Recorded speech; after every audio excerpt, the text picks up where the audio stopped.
Assalamu alaikum friends.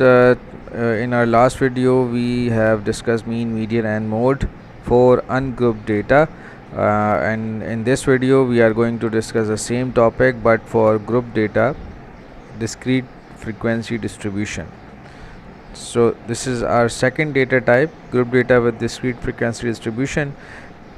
Discrete frequency distribution questions comes in this kind of format. There you go. ये जो format आपको नज़र आ रहा है जिसमें बात की जा रही है कि नंबर ऑफ़ बुक्स जो रीड की गई हैं उसका एक सर्वे किया गया, जिसमें the following table shows the number of book reads by students in a library during 1 month. So these are the number of books and these are the students. यानी कि आप यूँ कह सकते हैं कि 5 स्टूडेंट्स ऐसे थे जिन्होंने 1 बुक रीड की, 8 स्टूडेंट्स ऐसे थे जिन्होंने 2 बुक्स रीड की, 12 स्टूडेंट्स ऐसे थे जिन्होंने 3 बुक्स रीड की एंड सो ऑन. सो ये डिस्क्रीट फ्रिक्वेंसी डिस्ट्रीब्यूशन क्यों इसे कहा जाता है? क्योंकि इसके अंदर जो वैल्यू होती है जिसे हम कहते हैं कि नंबर ऑफ़ बुक्स जो कि x है यहाँ पे, ये वैल्यू काउंटेबल वैल्यू होती है, यानी कि in the form of whole number होती है. कंटिन्यूस फ्रिक्वेंसी डिस्ट्रीब्यूशन के अंदर क्या होता है, हमारे पास क्लास डिफ़ाइन होती है, ये डेसिमल वैल्यूज़ हो सकती हैं. सो ये जो है बहुत एक सिंपल सा फॉर्मेट है और इसके लिए मीन, मीडियन, मोड बहुत इजीली ड्राइव होता है. इवन मैं आपसे जो गन ग्रुप डेटा अभी हमने डिस्कस किया है उससे भी ज़्यादा आसान है इस group data discrete frequency distribution को सॉल्व करना. सो लेट्स अंडरस्टैंड किस तरीके से सॉल्व होगा. मैं इसी क्वेश्चन को यहाँ पर एक सैम्पल के तौर पे आप लोगों को प्रेजेंट कर रहा हूँ, क्योंकि मेरे पास कुछ क्वेश्चंस मज़ीद भी हैं. जैसे कि ये है, इसमें परफॉर्मेंस डेटा है एक टीम, फुटबॉल टीम का, जिन्होंने गोल स्कोर किए इन डिफरेंट मैचेस. सो इसी तरह से नंबर ऑफ़ एब्सेंसेस का डेटा है मेरे पास कुछ स्टूडेंट्स का एक सेमेस्टर के दौरान. ठीक है. सो मैं इस फर्स्ट क्वेश्चन को ले लेता हूँ और ये मैंने यहाँ पर प्लॉट कर दिया है. सो इसके लिए भी अगेन मीन ड्राइव करने का जो सिंपल मेथड है वो वही है जिस तरीके से आपने अनग्रुप डेटा में किया था, एवरेज लेना. सो यहाँ भी एवरेज लिया जाएगा, बट फॉर्मूला आपको थोड़ा सा डरावना हो सकता है, लग रहा हो, बट उसको मैं एक्सप्लेन किए देता हूँ. इसी तरह से मीडियन है, इसी तरह से मोड है, इनको मैं बाद में एक्सप्लेन करता हूँ. सबसे पहले हम इस डेटा को इन द फॉर्म ऑफ जो आपको जब आपको क्वेश्चन आप कर रहे होंगे एग्ज़ाम में या किसी भी मौके पे, उसका सॉल्व करते वक्त जो फॉर्मेट आपको रखना है वो कुछ इस तरीके से रखना है कि जो नंबर ऑफ़ बुक्स हैं वो आपका है basically x and frequency is your f, and now you have to made 2 new columns which is fx and third is cf. ठीक है. fx is the multiplication of f and x, cf is the cumulative frequency.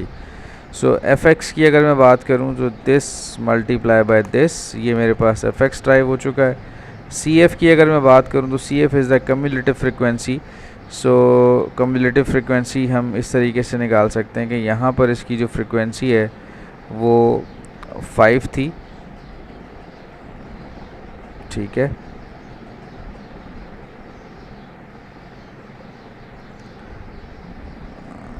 सो नीचे जब आप move करेंगे, सो 5 और 8 को plus करेंगे तो ये 13 हो जाएगी, देन 13 प्लस 12 ये 25 हो जाएगी एंड सो ऑन. ठीक है. सो ये मैंने 2 न्यू एडिशनल कॉलम्स जो हैं यहाँ पे, आप भी जब इसको सॉल्व कर रहे होंगे पेपर पे, सो आपको ये 2 न्यू कॉलम्स जो है ना वो ऐड करने होंगे. फर्स्ट इज़ fx एंड जो कि multiplication, and second is cf. सो अगर मैं यहाँ से इसी फार्मूला को देखूँ जो कि मीन का फार्मूला है, summation of fx. Summation of fx का मतलब ये है कि जो आपने fx का कॉलम यहाँ पर जनरेट किया है इसको सम कर लेंगे आप.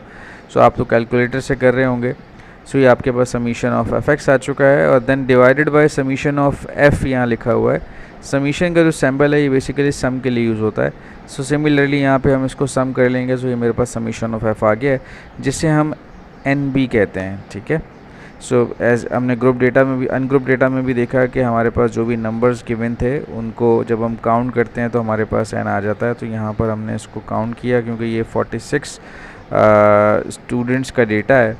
सो ये मेरे पास समीशन एफ भी कहलाता है, और इसे हम, अगर मैं आसान अल्फाज में कहूँ कि जो चीज़ समीशन एफ है वही चीज़ बेसिकली एन है। डन। और ये जो अभी यहाँ पे मैंने ड्राइव किया ये है summation of F X. These are the values जो कि अभी हमने ओके। सो सबसे पहले मीन अगर मुझे फाइंड आउट करना है, सो मीन का फॉर्मूला है समीशन एफ एक्स जो कि ये वैल्यू है डिवाइडेड बाय समीशन एफ जो कि ये वैल्यू है। सो ये आपके पास मीन आ चुका है। Now find the median value. Median को फाइंड करने के लिए जैसा कि यहाँ मेंशन है कि सबसे पहले आप n डिवाइडेड बाय 2 को कैलकुलेट करें। So n is 46 and divided by 2, so मेरे पास 23 आ रहा है। So 23 you need to check this value कि 23 जो है वो फर्स्ट टाइम किस CF कम्युलेटिव फ्रिक्वेंसी में आया। ऑब्वियसली यहाँ तो 23 नहीं आया क्योंकि 5 है, 23 से छोटा है। यहाँ पे भी 23 अभी तक नहीं आ सका, बट जैसे ही आप इस वैल्यू पे आते हैं 25, तो यू कैन से कि 25 23 को बाईपास करके ही आया होगा। सही है। सो 23 इस वाली रो में एग्जिस्ट करता है।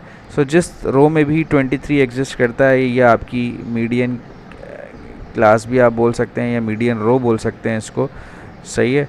सो यहाँ पे जो भी इसकी वैल्यू इसके अगेंस्ट होगी x की वो आप पिक करके ले आएंगे। सो योर मीडियन इज़ 3, जैसे कि मैंने यहाँ भी मेंशन किया है। Look at the cumulative frequency column to find the first value whose CF is equal to or just greater than n divided by 2, तो उसकी जो भी corresponding x वैल्यू होगी वो आपका मीडियन हो जाएगा।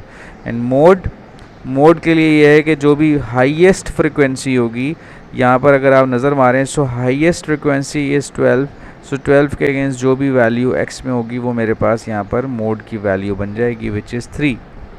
सो यही मेरे पास मीडियन रो भी है और यही मेरे पास मोड रो भी है। ज़रूरी नहीं है कि ये सेम ही हो क्योंकि ये वेरी भी कर सकती हैं। इट डिपेंड्स, सेम भी हो सकती हैं, वेरी भी कर सकते हैं। So these are the values of mean, median and mode.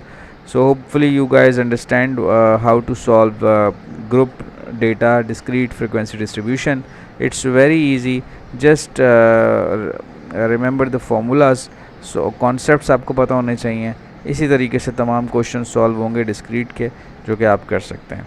Next video के अंदर हम लेकर आएंगे mean, median, mode with continuous frequency distribution.